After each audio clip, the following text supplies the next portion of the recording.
Bună, dragii mei! Bine ați venit, bine ați revenit! Eu sunt Meme și ca de obicei vă reamintesc cât de minunați sunteți. Astăzi fac citirea pentru energia momentului prezent, să vedem ce mesaje noi mai apar. Luați, vă rog, în considerare faptul că citirea este una generală, colectivă. Dacă nu rezonați cu mesajele, vă mulțumesc tare mult, puteți merge mai departe, acolo unde simțiți că mesajele vi se potrivesc într-o măsură mai mare. Să vedem ce ne spune energia la nivel de relație, la nivel de plan material, la nivel de plan emoțional. Am revenit după câteva zile libere, petrecute cu familia în inima țării. Am fost în Ardeal. Să vedem. Sper că sunteți toți bine, sănătoși. Cu ce au legătură mesajele de astăzi? Cu vindecarea voastră. Se auzea o ambulanță când amestecam cărțile, numărul 13, tranziție. Sunteți într-o perioadă de tranziție și de transformare. Este o energie care vă ajută să vă vindecați astăzi. Evenimentele, provocările pe care le aveți au în spate o energie vindecătoare. Cheia, oportunitatea de a vă vindeca și numărul 17, care este steaua, care spune cheia care deschide ușa. Ușa către vindecare. Vedeți că și aici am o temă asemănătoare. O ușă care duce către vindecare. Tranziție către un drum mai bun. Foarte bun mesajul. Ochiul, nici nu știu cum să-l denumesc, răufăcător. Protecție. Aveți protecție să treceți peste o provocare, magicianul. Aveți forță interioară să depășiți niște obstacole sau să înlăturați acest rău, care de fapt nu este rău, și să mergeți către ceva bun, către o reușită. Avem din nou 13, iată, și un scut, protecție. Dragii mei, la ce vă gândiți voi aici? De ce doriți să scăpați sau ce anume vă vindecă? Și 30, mulțimea care suferă. Ok, este vorba despre mentalul colectiv care pare că dorește vindecare și tocmai de aceea am și auzit ambulanța mai devreme. Deci posibil voi să doriți să ieșiți dintr-o situație în care sunteți implicați mai mulți oameni, pe care doriți să o soluționați, evident, să vă vindecați de ceva sau aveți o apăsare foarte puternică acolo, dar în egală măsură, atunci când ni se dă provocarea, ni se dă și soluția. Niciodată nu avem o întrebare fără un răspuns. Niciodată. Să vedem ce avem aici. Înaltul preot, 4 de monede, 4 de bâte și lumea. Ce frumos! Ieșirea dintr-o provocare care persistă de foarte mult timp la nivel de relații, dintr-o relație karmică, în care posibil să fi fost prinși, chiar căsătoriți sau relația să fi fost stabilă, iar acum o puteți lua fie de la început, fie vă puteți duce către altceva. Lumea înseamnă străinătate, lumea înseamnă o închidere organică, naturală, fără suferință, după o lungă perioadă de așteptare. Aici, în altul preot, vorbește despre alinierea la suflet. Este un tarot care are legătură cu sufismul, cu Rumi, curent care ducea către cunoașterea sufletului și a divinității și cum toți suntem practic fractal din divinitate, indiferent de religie, indiferent de credința noastră, suntem toți unul și același. Iată cum puteți trece peste o provocare de natură karmică la voi în relație. Puteți depăși această energie stagnantă, o piedică, treceți peste o piedică. Dacă sunteți persoane singure, atunci aveți aici o credință veche, fie transmisă din strămoși, o karmă transgenerațională pe care o puteți depăși acum pentru ca voi să ajungeți la o relație stabilă cu cineva, fie dacă sunteți într-o relație de căsnicie deja cu cineva, aveți aici niște credințe preluate, niște provocări, poate niște datorii anterioare pe care le-ați tot tras după voi și acum le puteți încheia, fie dacă sunteți separați, puteți ajunge la o concluzie cu privință la această relație. Nu este clar că vă puteți împăca neapărat cu persoana la care vă gândiți voi, dar poate însemna și acest lucru, că o puteți lua de la început, alături de persoana voastră dragă sau alături de cineva. Să vedem. Pentru cei care sunteți în separare, ce înseamnă 4 de monede aici? 2 de bâte. Că aveți nevoie să acționați. Că mintea voastră trebuie să fie limpede și că trebuie să aveți curaj să ieșiți din acest cerc și din această buclă. Aceste lucruri pot însemna fie să mergeți mai departe cu viața voastră, fie să faceți lumină în povestea voastră și să stați de vorbă cu persoana voastră de interes, fie să înțelegeți ce s-a întâmplat acolo, pentru că de foarte multe ori acceptarea duce la vindecare, la conștientizare.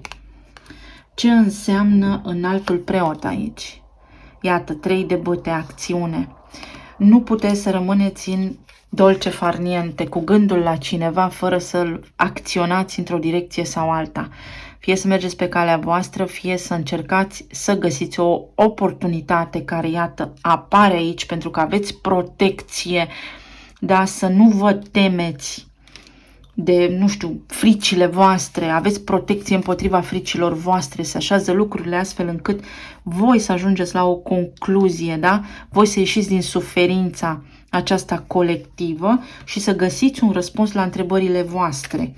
Pentru 4 de bâte, ce avem aici? Luna.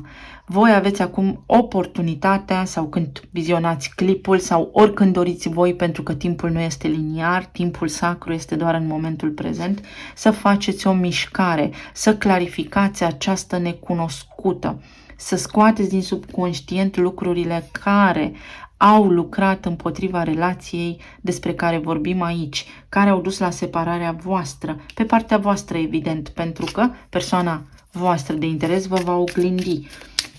Aici văd că persoana voastră de interes a avut un moment de confuzie și de rătăcire și posibil de aceea să se fi separat de voi, pentru că era într-o relație karmică cu voi, voi cu ei, și atunci acest lucru a făcut să bubuie suferința pe care o resimțiți acum pentru a fi vindecată, alchimizată și integrată.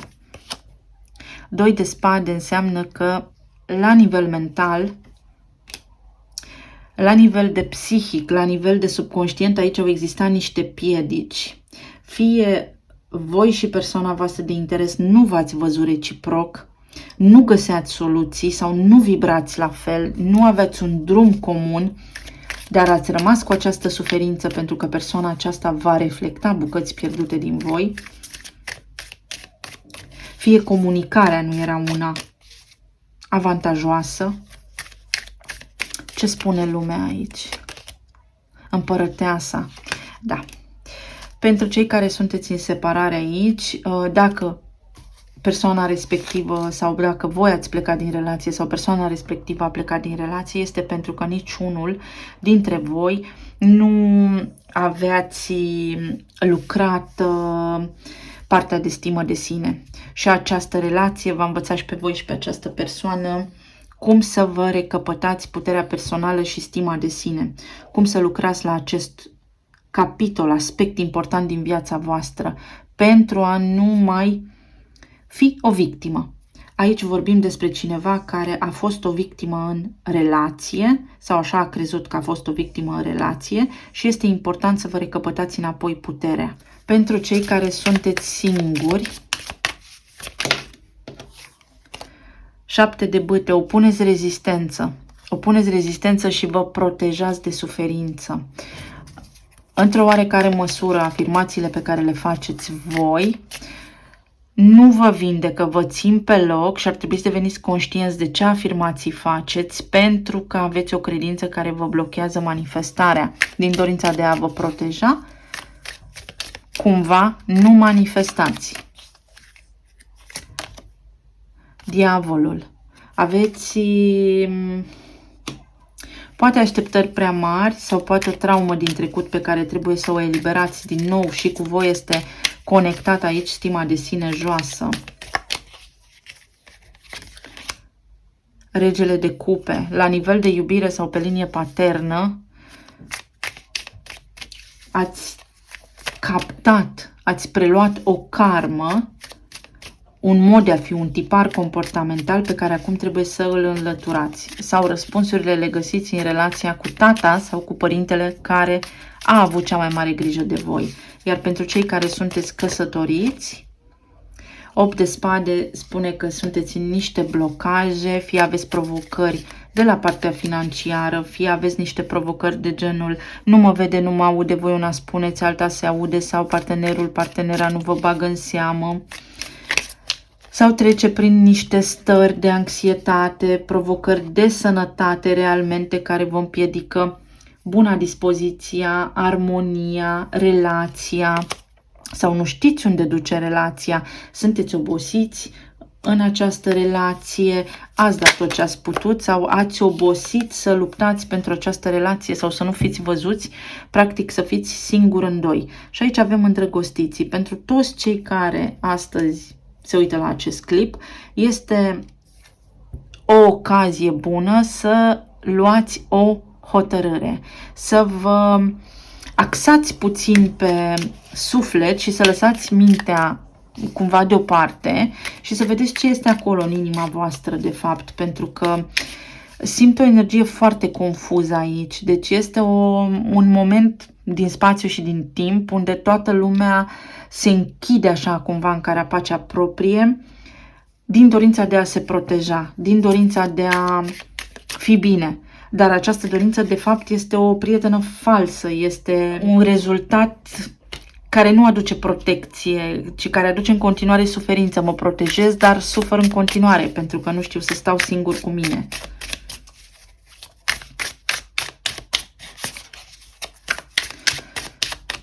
Ce înseamnă 4 de bâte aici?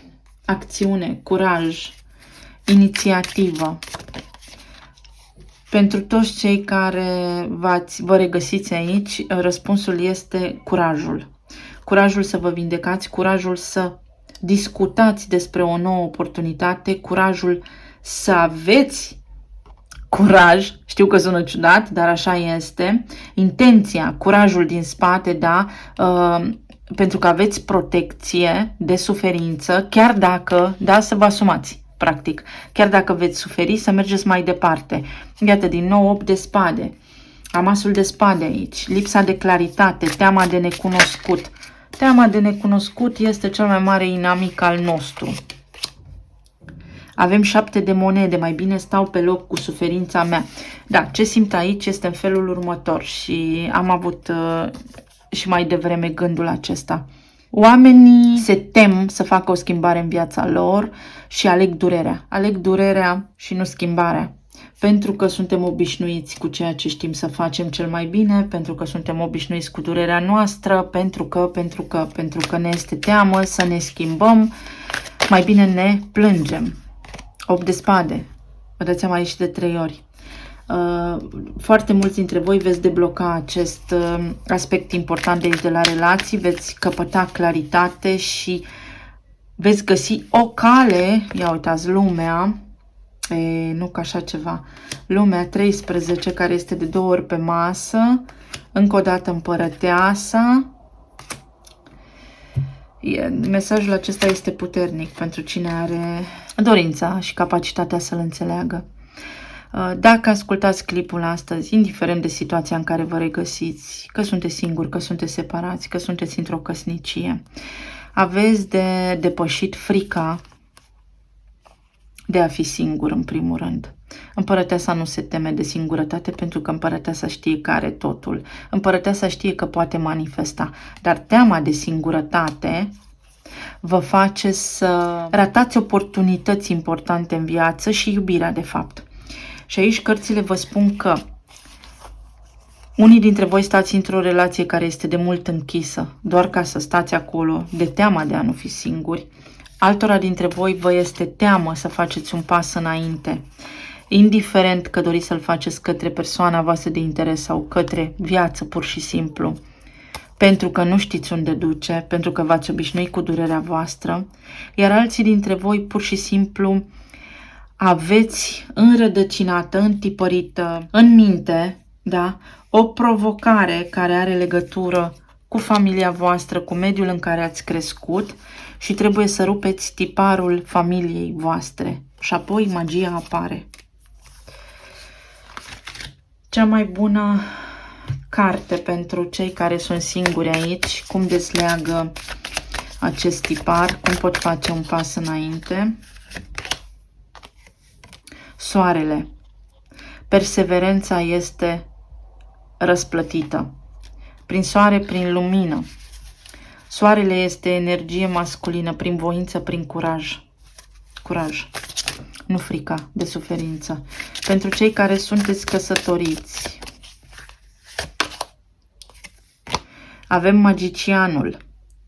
Folosește-te de abilitățile tale pentru a-i vindeca și pe ceilalți sau pentru a-i ajuta și pe ceilalți.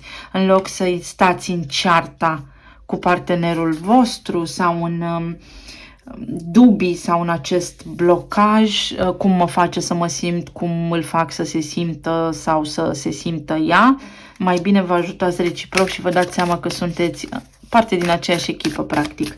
Iar pentru cei care sunteți separați,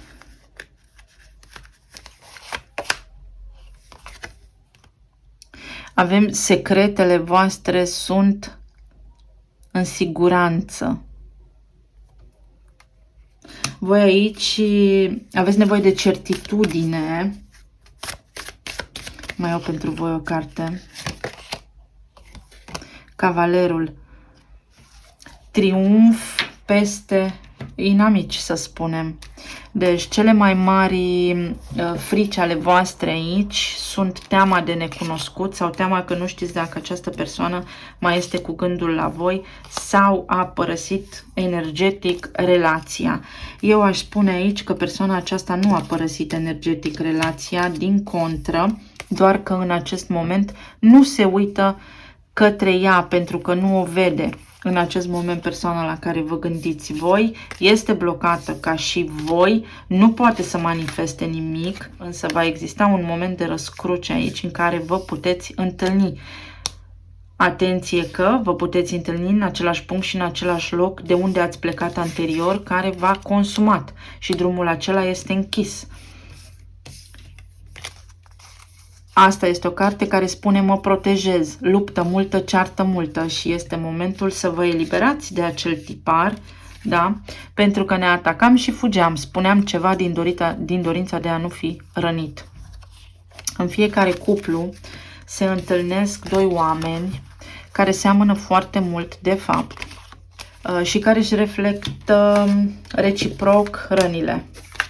Iar aici în altul preot spune ridică-te, ridică-te deasupra tradiționalului, deasupra instituției, deasupra căsniciei, deasupra convingerii de relația trebuie să fie așa și așa și așa și simte cu sufletul și simte mai degrabă omul și înțelege că sunteți amândoi egali și că sunteți amândoi parte dintr-un întreg. Pentru că altminteri veți căra acest bagaj împreună la drum, dar este o piatră grea de cărat, nu este ceva ușor. Este o energie karmică aici. O carte.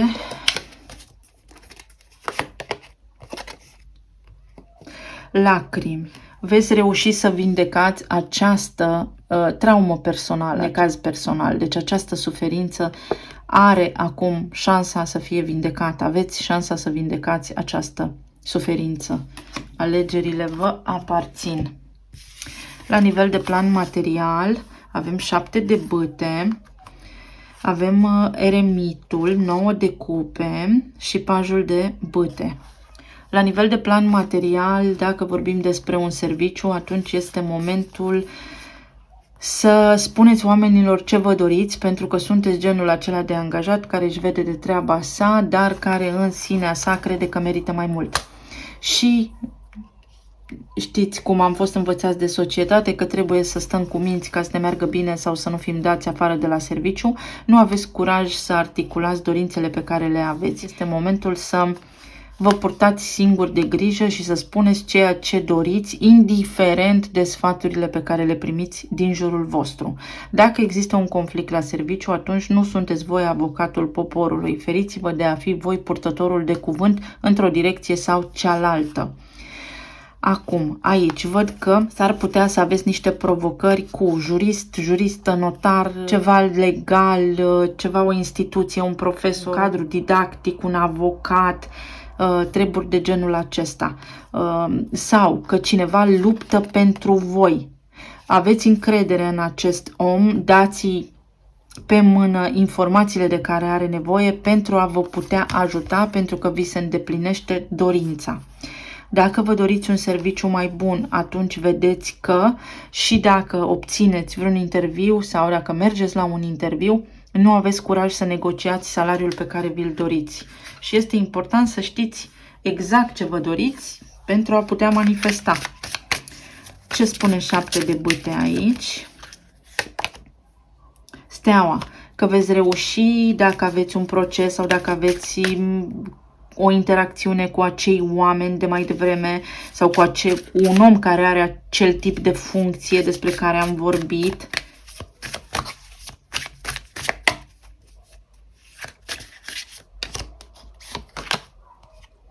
Justiția. Aici, la nivel de plan material, justiția se înclină, se echilibrează și vedeți, cu justiția și cu steaua, veți avea protecție, exact cum spune aici, să depășiți aceste provocări pe care le-ați putea avea în această zonă și în această direcție. Inclusiv o ceartă cu familia s-ar putea să fie aici, de care vă apărați sau pentru alături de care sau împotriva căreia luptați. Pot fi toate variantele respective care au legătură cu niște bani. Veți fi ghidați pe drumul bun de cineva care este o autoritate în domeniul său. Cea mai bună carte aici este: vei primi vești de la depărtare, vești care te ajută să-ți găsești drumul, să rezolvi lucrurile pe care le dorești pe plan material. La nivel de plan emoțional avem Regina de Spade, Pajul de Cupe, 9 de Spade și 4 de Cupe. La nivel de plan emoțional văd o nemulțumire, o dorință de a vă proteja de cineva care vă atacă, posibil verbal sau energetic. Poate fi și acest aspect.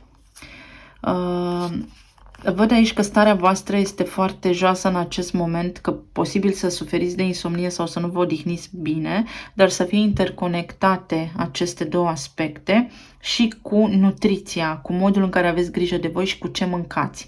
Pentru că starea voastră emoțională este legată de ceea ce mâncați și tocmai de aceea am mai explicat într-o citire anterioară cum nervul vag are grijă de bunăstarea noastră, preia informațiile din stomac, le duce către creier și invers. Și starea noastră de bine și de spirit este direct corelată cu alimentația noastră. Pentru alții dintre voi văd că sunteți și deshidratați, folosiți un pic de sare înainte. Apa se bea așa, se pune un picuț de sare pe deget, se ia sarea și apoi apa, pentru că sarea este cea care conduce, da, apa, care hidratează, duce apa în celule. Degeaba bem apă, că foarte mulți dintre noi ne deshidratăm sau o eliminăm fără să ne hrănească, să ne hidrateze corpul. Pentru alții dintre voi aici văd că la nivel emoțional aveți o provocare cu unul dintre copiii voștri sau cu copilul, dacă este doar un copil, care pare să fie nemulțumit sau pare să aibă o frică, este în fața unui început și nu știe cum să facă, sau are provocări de natură financiară sau și-a pierdut puțin drumul în viață, nu prea știe către ce direcție să o apuce, iar voi îl puteți sprijini prin a fi lucizi sau a avea un discernământ foarte bun. La nivel de sănătate mai văd ceva ce are legătură cu trunchiul, coastele, coloana. Atenție și la aceste lucruri. Dacă vă doare coloana, din nou mă întorc la apă și hidratare, pentru că acolo se depozitează Apa și de foarte multe ori ne doare spatele pentru că suntem deshidratați. Iar la nivel spiritual aici aveți nevoie de un pic de discernământ, pentru că s-ar putea să fiți foarte naivi sau să fiți foarte bombardați de multe informații preluate de pretutindeni care nu duc nicăieri. 10 de spade. Aici încheiați un ciclu, vedeți? Ați ajuns la capitolul vindecare și o puteți face fără probleme. Unii dintre voi trebuie să dați drumul unor evenimente, persoane, gânduri pe care le aveți pentru că vă fac rău. Regina de cupe, vă este teamă că cineva nu vă iubește aici sau vă gândiți la cineva care nu vă iubește.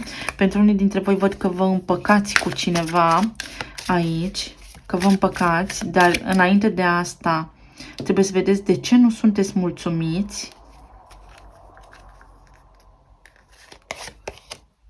6 de cupe are legătură cu această zonă de aici. Deci pentru unii dintre voi, pe lângă copii, ați ajuns la un capăt de drum cu persoana voastră de interes, pentru care aveți sentimente și pe care o simțiți ca fiind un suflet pereche, să-i spunem. Da, sunteți la sfârșit de ciclu aici, dar trebuie să vedeți de unde a apărut nemulțumirea aceasta, pentru că s-ar putea ca în funcție de voi să se dea tonul acestei relații. Nu s-ar putea, ci sigur. De îndată ce voi ieșiți din starea aceasta de nemulțumire și vă recăpătați dragostea față de viață, față de voi înșivă, față de, nu știu, fiecare zi în parte, o luați fix așa cum este și vă recăpătați discernământul, dar intrați din vibrația reginei de spade în vibrația reginei de cupe, iubesc viața, sunt empatic, îmi dau seama că lucrurile au toate un sens, etc. Atunci persoana aceasta vă va oglindi și va emite către voi o stare mai de bine, niște sentimente mai bune. Ia să vedem. Cu ce are legătura aici 4 de cupe?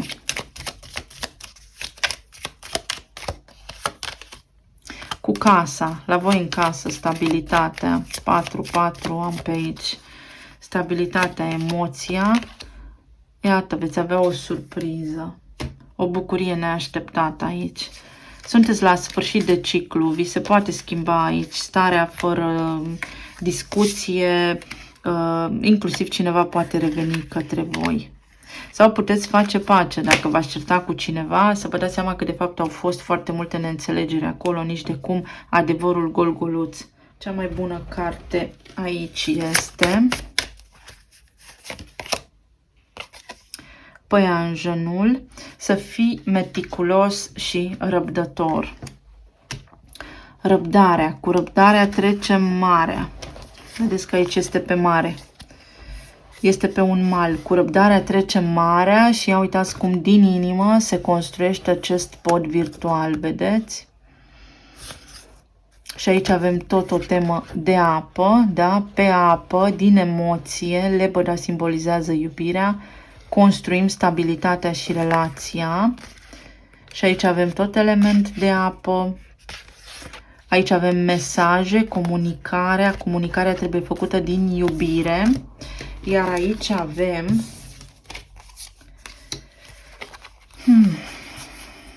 lumea de 2 ori care vorbește despre acest lucru și relația. Da? 8 de spade care se oglindește. Deci cu răbdare, cu răbdare, cu răbdare. Mai bine stați și cugetați un pic, tot marea. Cartea aceasta o căutam. Mă uit pe mare și aștept. Aștept să văd ce mi se oferă. Mă uit către apă. Toate cărțile se uită către apă. Ei, apa este iubire. Apa este emoție. Gândiți-vă la suflet. Gândiți cu sufletul. Talismanele.